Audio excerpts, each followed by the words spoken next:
Good evening, everyone. Welcome to the Kent City Council meeting for March 21st, 2023. If you could all please rise and join me in the flag salute. I pledge allegiance to the flag of the United States of America and to the republic for which it stands, one nation, under God, indivisible, with liberty and justice for all. All right. Kim, could you please call the roll? Thank you, Madam Mayor. Mayor Ralph? Here. Council President Boyce? Here. Councilmember Fincher? Here. Councilmember Kaur? Here. Councilmember Larmer? Here. Councilmember Michaud? Here. Councilmember Thomas? Here. Councilmember Troutner? Here. Thank you. Thank you, Kim. Next item is approval of the agenda. Are there any changes to the agenda? Okay, seeing none, a motion would be in order. So move. Second. A motion and a second. All those in favor? Aye. Opposed? Motion carries. Agenda stands as published.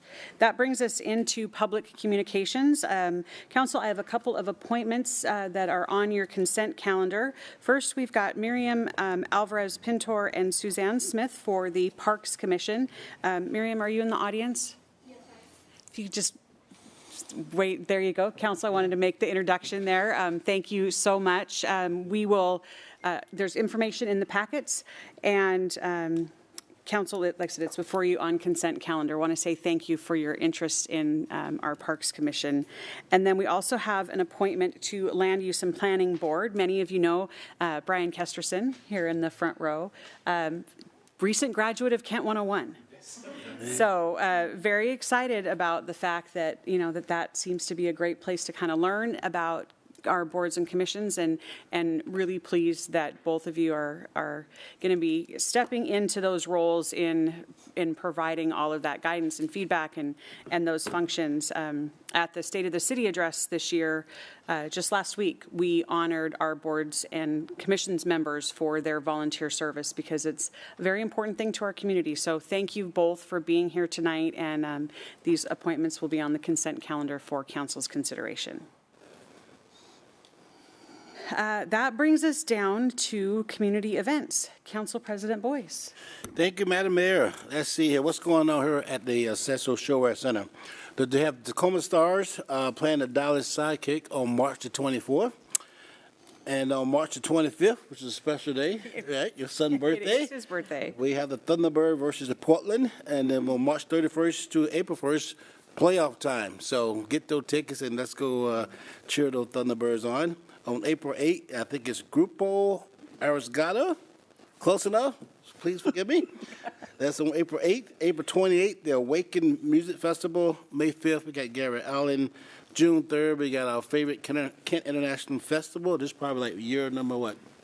13. 13. 14. Been going on quite some time. It's a real fun event. So once again, that's on June 3rd. June 9th through 11th, we have the Jurassic World Live Tour. And then on November 25th, we got Peppo Egloire. So that's what's going on at the Central Showwear Center. Thank you, Madam Mayor. Thank you, Council President. Councilmember Fincher, do you have any updates? I do have one. We're going to be wrapping up our series, our Spotlight series. We have Ray on Our Mind, the music of Ray Charles, along with some of his story, up at Kent Meridian. That is on the 25th, Saturday. And so that is going to wrap up the series for this season. Hop online and get your tickets. Thank you. All right, thank you. I had a chance to attend Matt Dusk performance. Matt Dusk doing Sinatra last weekend, and it was a lot of fun. Really great show. So always appreciate the Spotlight Series shows. Any other community events? All right, that brings us down to the next item, which is our public safety report. And joining us this evening is Chief Padilla. Some awards and some swearing-ins. Yes, good stuff tonight. Okay, well, good evening, Madam Mayor, members of the City Council. It's my pleasure to bring you this month's report. And as the Mayor noted, we're going to go ahead and start with some swearing-ins. We have 4 officers this evening to introduce to the community and do the honors. I'd like to call up Officer Uriah Dashofsky, Officer Megan Martinez, Officer Stefan Carlson, and Officer James Quidishay. Come stand up front here, please.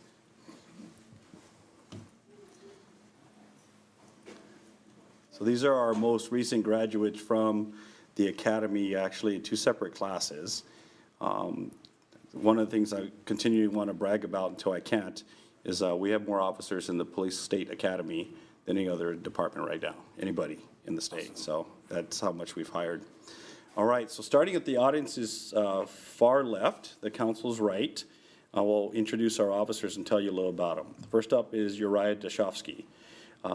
Uriah was born and raised in Graham, Washington. He attended Graham Compowson High School and graduated in 2010. Wow. Uriah grew up playing sports, and one of his early childhood friends was Ethan Tudor, who is a police officer with our department. And so that's the connection here. Ethan did a lot to encourage him to apply for our department. Prior to Kent, he spent 10 years as a journeyman electrician. He is married to his wife, Lacey, and they enjoy outdoor activities. He's into cars, motorcycles, and mountain biking, amongst other things. And Uriah said he's looking forward to making a difference in the community close to home and taking advantage of the professional development opportunities that KPD offer. Ladies and gentlemen, please welcome Uriah, Officer Uriah.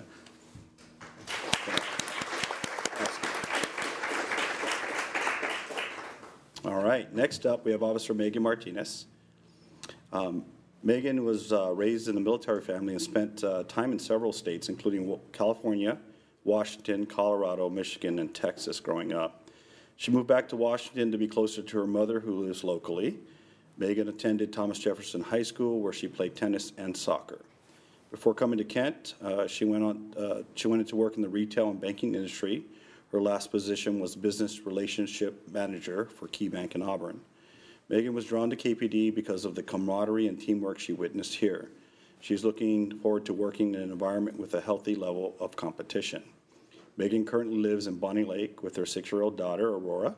She describes herself as a bit of a homebody and enjoys barbecue and gardening. She also is into raising horses, and she has a 23-year-old American Morgan horse who she has down in Covington, and her daughter and her friends ride. Please welcome Officer Megan Martinez.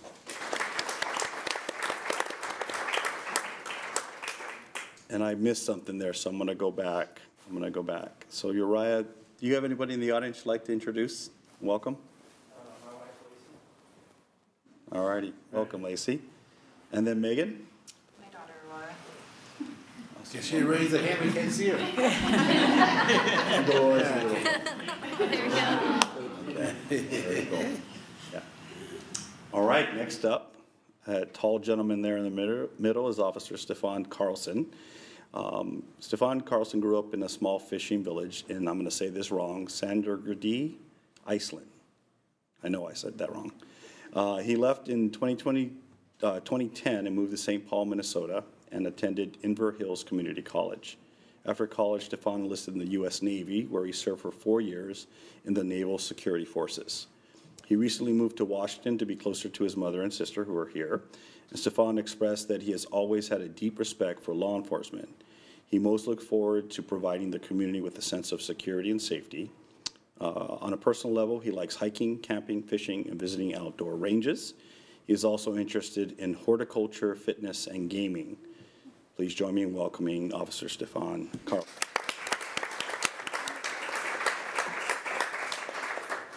And last, but most definitely not least, we have Officer James Quidishay. James was born in Guam and lived there until he was the age of 7 before moving to Port Orchard with his family. He graduated from South Kitsap High School and joined the U.S. Marine Corps shortly after.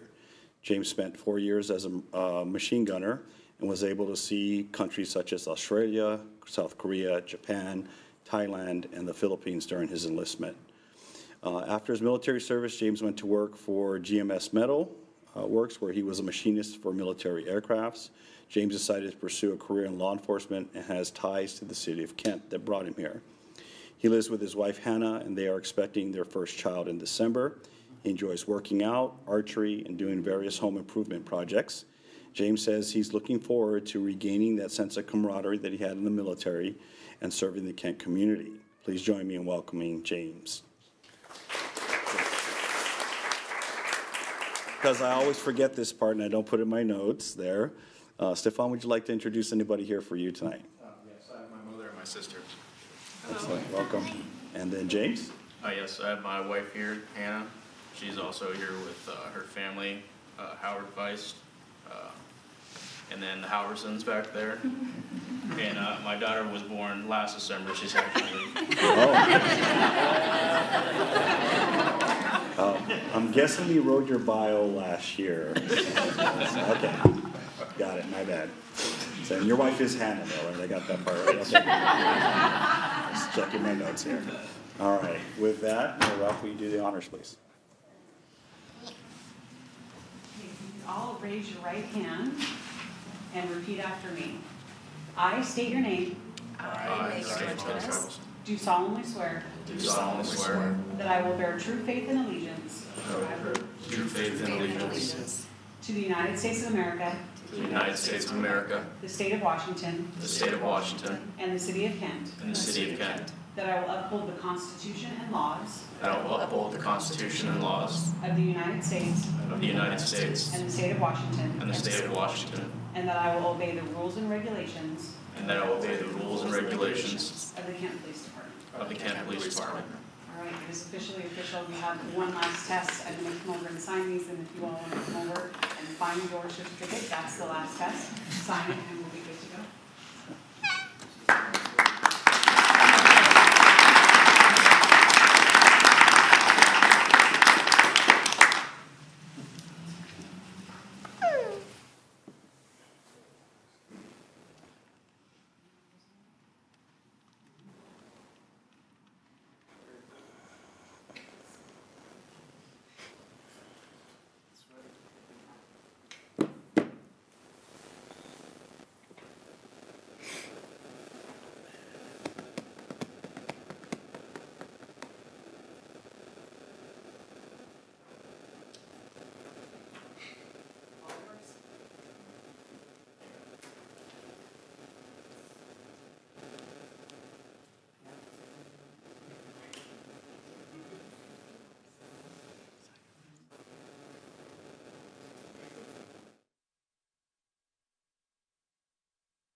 Okay, photo op time. I get to hear them there. All right.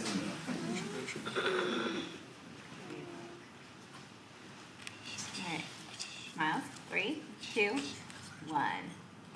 Wonderful. Thank you.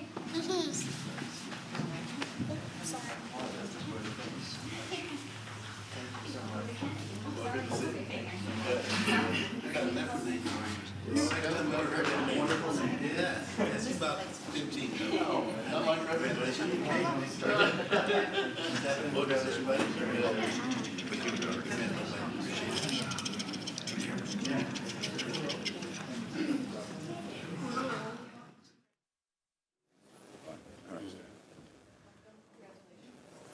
All right, James. All right. Okay, next up, I have the honor tonight of providing an award, the Chief's Award of Professional Excellence to Commander Andy Grove. If I could have him come up front, please.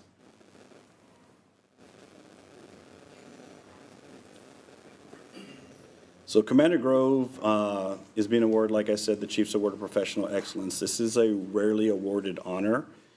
I think I've only given it out 3, maybe 4 times total. And it goes to people who perform specific instances at a high level of performance. And I define high level of performance as those things that our employees do that help shape or change the direction of the department, or are unusually difficult, complicated, maybe unprecedented programs, things that definitely move our department and set us up for the future in innovative ways. And this the work by Andy definitely meets that definition. So let's talk about what he's getting it for. So he's receiving the Chief's Award for Professional Excellence for his outstanding and tireless work to establish the Community Immersion Law Enforcement Program. We've named it CLIP, SILIP, depending on who you talk to, that's the acronym. This was, as you know, first-of-a-kind program that was designed to connect our officers with underserved communities through service and connection. and with the ultimate goal of both enhancing our officers' competencies in the DEI space and building long-lasting, genuine relationships with the people they serve. Quick refresher for those that may not have heard about the program before. How it works is we place our new officers, brand new officers, with a community-based organization. Right now, currently, it's World Relief. We're working on a second one. And before they do anything in law enforcement, before they go to train at the academy and get indoctrinated, they go and they serve. And the mentality or the thought behind it is that they're going to be out there, and I want their first image as our new officers to be of serving and being amongst the community to build those relationships. That's the goal. And so that's where it started. I tapped. It was maybe a very dark day for Andy. I went to his office and I tapped him to take this on back in 2020.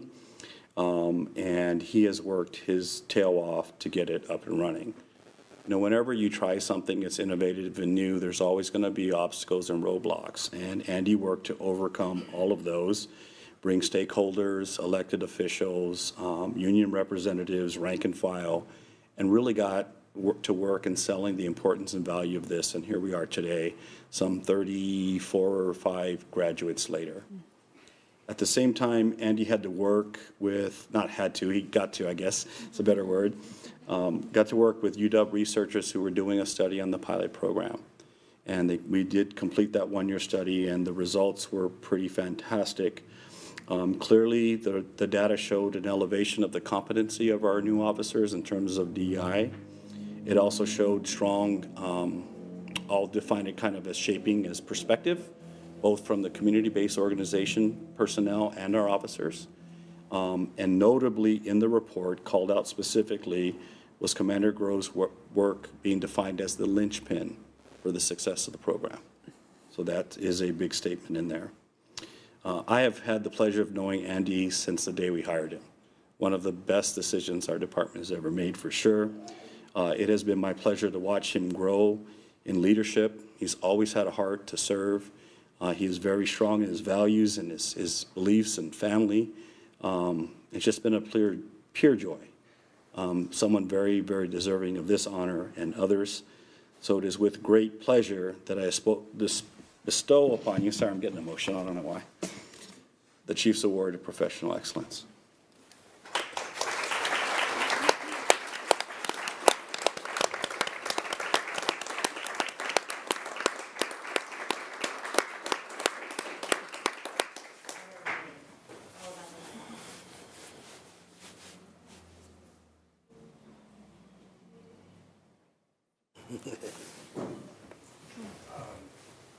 I'm very grateful. Thank you so much for the recognition. This program really is innovative, and the results are promising. I get the great privilege of seeing the weekly reports and hearing the anecdotal stories to go with the data, and I can attest that the impact is profound, and so I'm really excited about the future of the program. And I just want to give a quick shout out to my amazing wife, Hannah, and my awesome kids, Tessie, Gabe, and Desta in the back there. And thanks for the encouragement. I couldn't do it without them, and I'm greatly honored. Thank you, Chief. Appreciate it.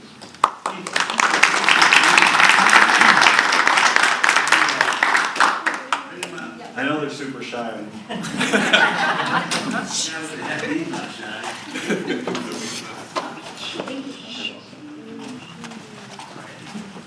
Excuse me. All right. I'll let me move slightly over. There we go. One. Mayor, will you stand up? The council, can you guys all stand up? How about you all stand up? That'd be You great. guys got a photo bomb now? I got this. Yeah, it's gonna be that way. All right. Okay. 1, 2, 3. Wonderful.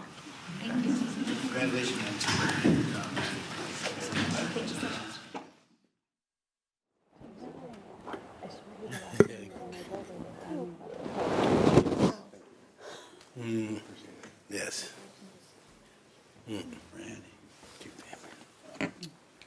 Okay. That big yellow thing there is the club. I think most of us recognize that.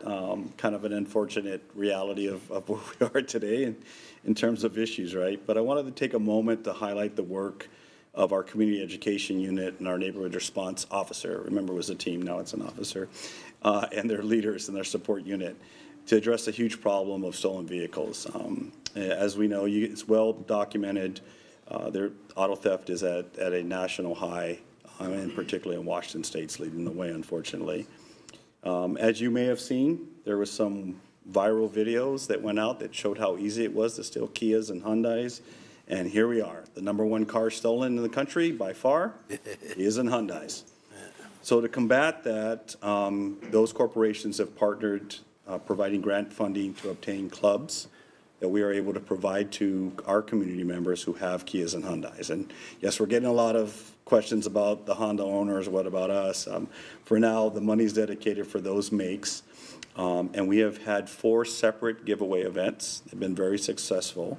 We're well over 500 giveaways, and we're planning dates. We do not have them yet for future giveaway events because we do have some more to give away.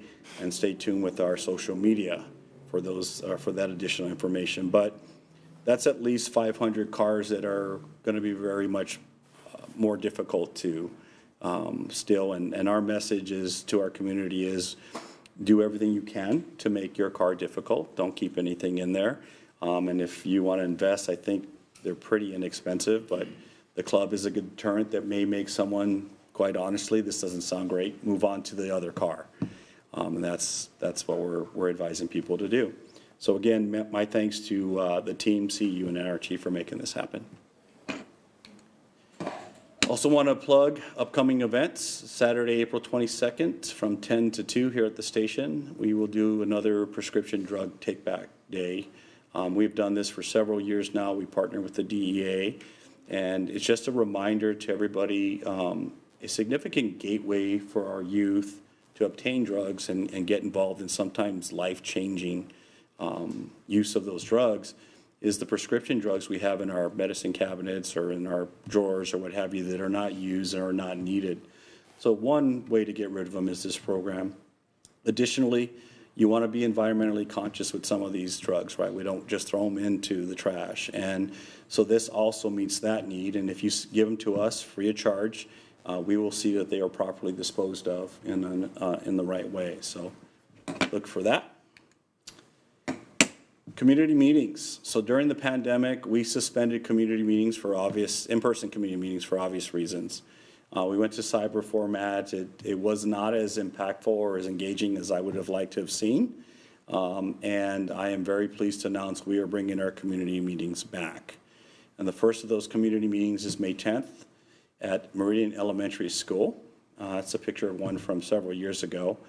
The format of this meeting is somewhat different than, say, Coffee with the Chief, in that there is a program. There will be a presentation of current events and some information about the happenings of the department. And that's the first half. And the second half is my favorite part. It's kind of a town hall. And we take all questions. If you've got something that's concerning you, you have an issue you need addressed, you wonder why, we had 5 officers the other day at this location, or you want to know what's going on in your community, what you can do to prevent crime. We do bring resources there. My team will be there, and we will answer all your questions. And we will follow up. We keep a list, to-do list that comes from that meeting, and we do follow up with that. So I'm very pleased to be getting this opportunity to engage and hear directly, and this is a forum, and we're inviting everybody to attend. So please join us if you'd like to be there. And there's that guy again, Coffee with the Chief. Different format, but everybody's invited next week, Wednesday, up on the West Hill on Pack Highway at Cutters Point Coffee. Come get some free coffee, or I think we also offer water and some refreshments. And in this format, this is come connect with the officers that are out there working hard to protect and serve, and to bring your issues, or to just come and hang out, human to human, and just enjoy each other's company, talk about what's going on. Much more casual setting, but also a great opportunity to get some answers to some questions you have if you want to. So, Madam Mayor, that completes my report for this month. Thank you, Chief. Any questions for the Chief? Okay. Thank you. Thank you. All right, we will move on to reports. Each one of the members of your city council serve on regional committees, making sure that the voice of Kent is represented at those regional conversations, whether they be about policy or funding. Extremely important that we are engaged and that Kent is represented. I will start with saying that the CAO's report is in your packet, and we do not have an executive session this evening. A couple of regional meetings that I've attended in the last several weeks, Regional Policy Council, that is a King County Council meeting, and we heard about the Vets, Seniors, and Human Services levy. It is coming up for renewal.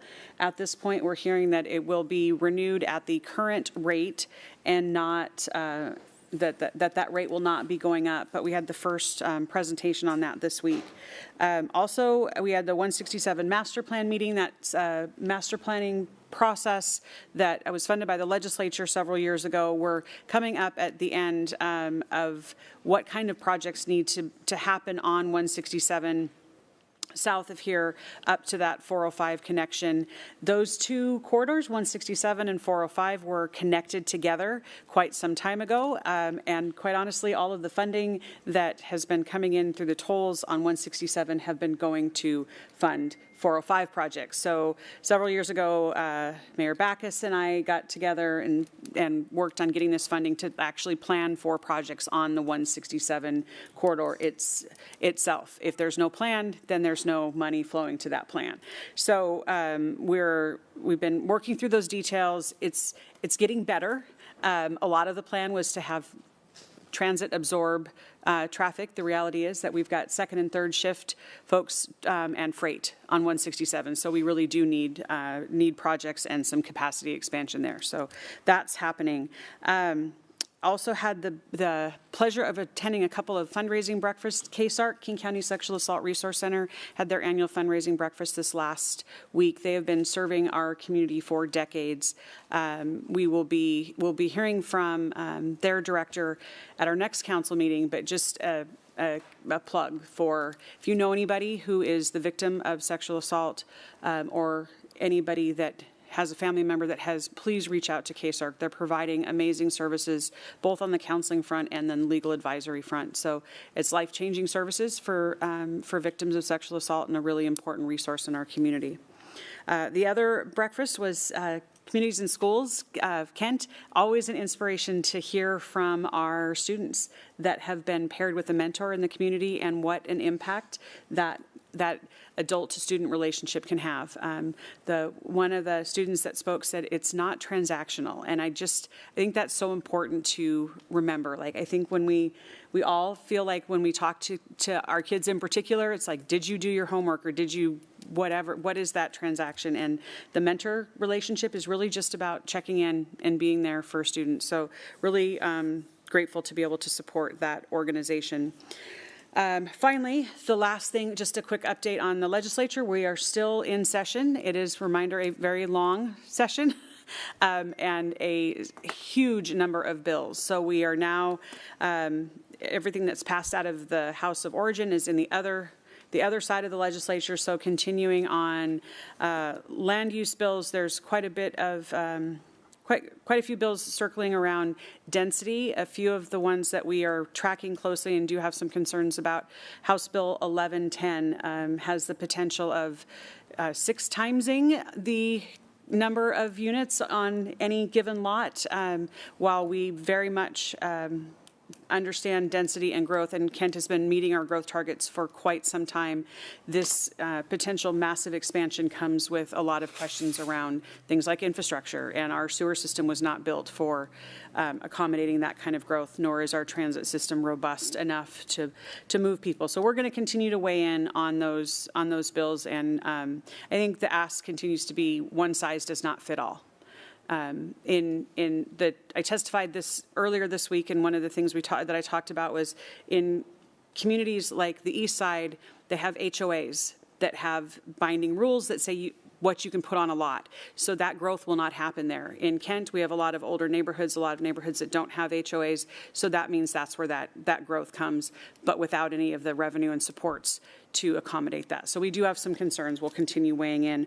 On the public safety front, Blake, the bills around drug use and possession moving forward. So I am hopeful that we will see some action, and really the end result there is to connect people with services, connect them with treatment, and we're seeing some positive news on that front. So with that, I'm going to turn it over to Council President. Thank you, Madam Mayor. I think if it's okay, Madam Mayor and I did talk to our CAO, and we've been missing him dearly. He's doing extremely well, so I think we'll expect to see him back to work in a couple of weeks, and probably definitely at our next council meeting, he'll be back. So we're definitely looking forward to him, and we'll keep praying for him. In addition to that, let's see, we had no workshop today, and then for operation, we just had one big agenda item where we was looking at our medical program, where we approved the medical plan for 1 year, stop loss for 1 year, and also the wellness for 3 years. Then on top of that, let's see, I serve as the chair of the PIC, which is part of the Sound City Association. We meet once a month. But we didn't talk about too much. We have Candace Brock from AWC, right, and talk about what's going on in the legislature. It's pretty similar to what we've been getting from Brianna every week. So a lot of conversations, so we pretty much just turn it over to her. And there's a lot of conversations that you were talking about. So that was the most part of our meeting there. Other than that, I don't have anything else to report out. And I'll start to my far left with Councilmember Michaud. Thank you, Council President. I have 2 meetings to report out on tonight.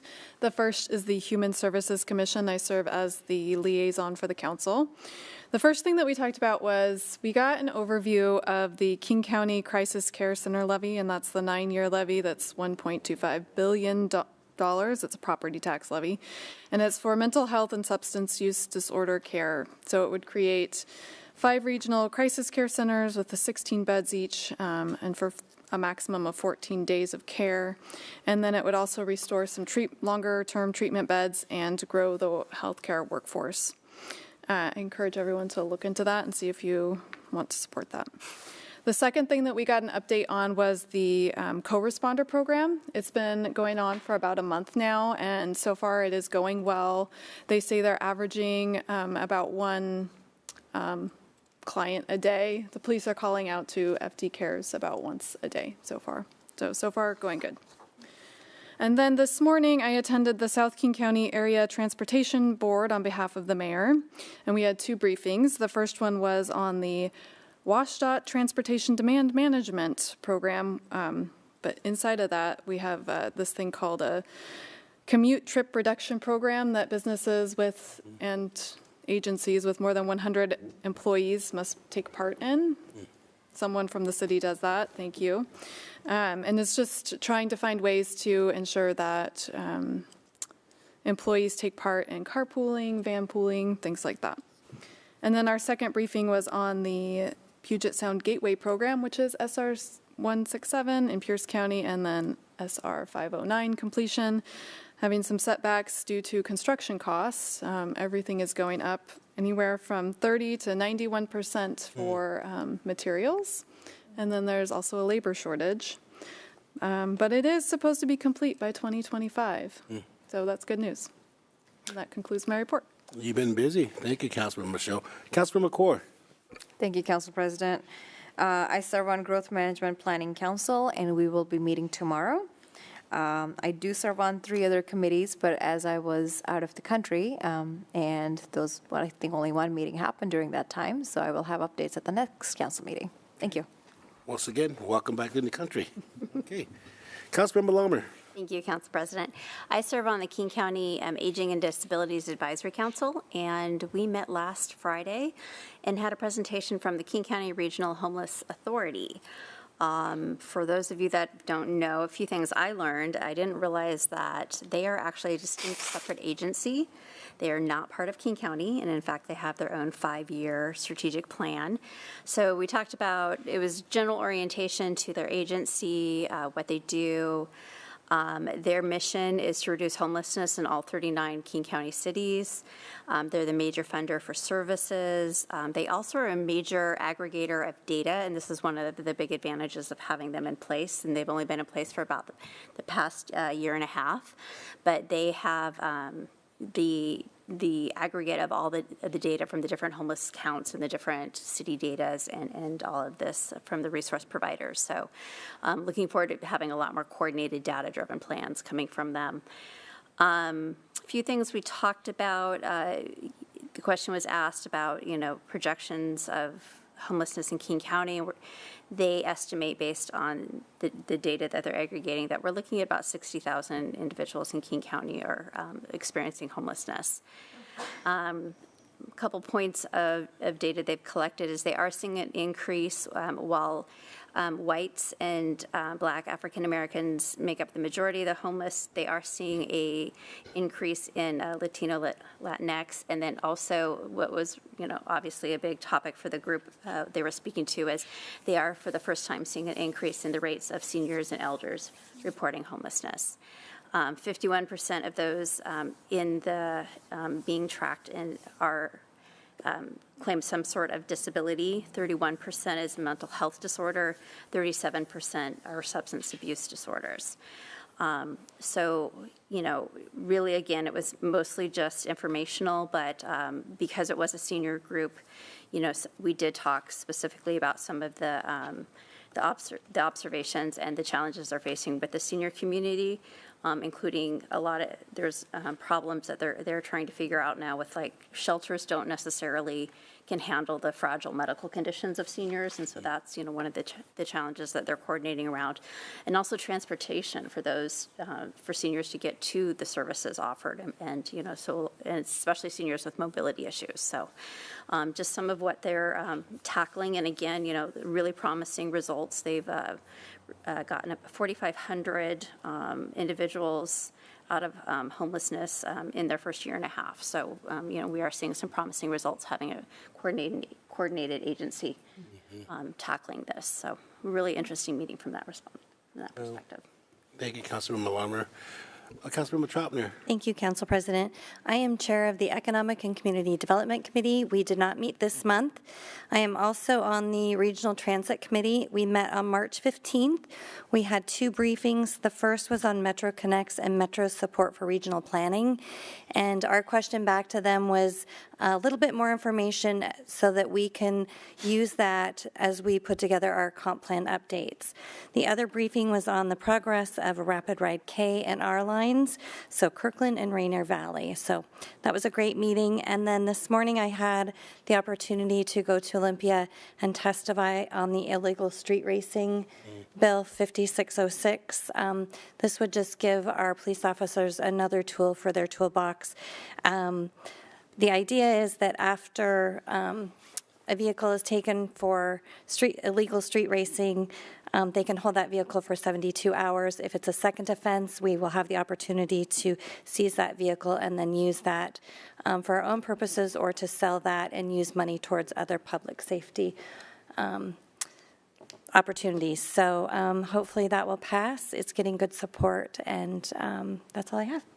Thank you, Councilmember Troutner. Councilmember Thomas. Thank you, Council President. I serve as chairman of the Puget Sound Regional Fire Authority, along with Council President Boyce and Councilmember Troutner. And right now, what we're doing is really kind of unique in a way. We are now merging the Tukwila Fire Department in with our, we always call it the Kent Fire Department, it's the Puget Sound Regional Fire Authority. So it's getting bigger. And in that process, we are also revising our bylaws, of course. So we're busy right now. So thank you very much. That concludes my report. Thank you, Councilmember Thomas. And last but not least, Councilmember Fincher. Thank you, Council President. Public Works, we had a presentation on the TIP, the Transportation Improvement Plan, the 6-year portion of the master plan. Projects have to be in there so that we can get bids, grants, or bid for grants and all on those. And that included discussion. We get a lot of emails and calls about missing sidewalks, and we talked about sidewalks, about roundabouts, all sorts of things, including multimodal transportation also. So we also had a presentation on a stormwater project down by Mill Creek Middle School. So we talked about how one lane, when there's heavy rain, There's one lane of the road that is often closed. So once this project is completed, that'll take us one step closer to being able to keep that road open all the time without closing. We are a ways from that because, of course, we have to finish the full project, but it's a step closer. We also looked at some other flood control and habitat enhancement projects. So we, as far as the King Conservation District and Mental Illness Drug Dependency Advisory Committees, we did not have a meeting this month. Arts Commission, we just had some updates. We have, as I mentioned earlier, our last concert is coming up, which is Ray on My Mind, the music and life of Ray Charles. But just to wet your whistle, if you like the music of the Vienna Boys Choir, which is a very big gift for us, or if you like the music of James Taylor and Joni Mitchell, or if you like to hear the blues slide guitar, or if you like the Blazing Women of Country, there's all sorts of music, class acts that come as part of our summer series and spotlight series. So keep your ears open because those are all acts that are going to be coming to us within the next year. We also have the summer art exhibit. The students exhibit is up, so some of the businesses have art displayed in them. We just closed up the acceptance period for the summer art exhibit and our downtown mural, the rotating mural project. There's a call for artists out for that. We have until the end of the month. So if you are an artist and would like to submit your art to be possibly part of that show, March 31st is the deadline. Thank you very much. Councilman Fincher, you do a phenomenal job advertising what's going on in the city. And there's a lot of things going on, and I really appreciate you for that, so thank you so much. Madam Mayor, that ends our report. I turn it back over to you. All right. Thank you, Council President, and thank you, Council, for all the work that you are doing. Item number 6 on our agenda is public hearing. We do not have one this evening. That brings us down to public comment, which is an opportunity to speak to the Council or the Mayor on issues that relate to the business of the city or agenda items from this evening. Comments that don't relate to business of the city are not permitted, and I do want to remind everyone that state law prohibits using public comment to support or oppose a ballot measure or a candidate for office. We do allow for 3 minutes per speaker, and if you come up, please state your name and city of residence for the record. Kim, do we have any speakers? Yes, I have one speaker, Phil Peretti.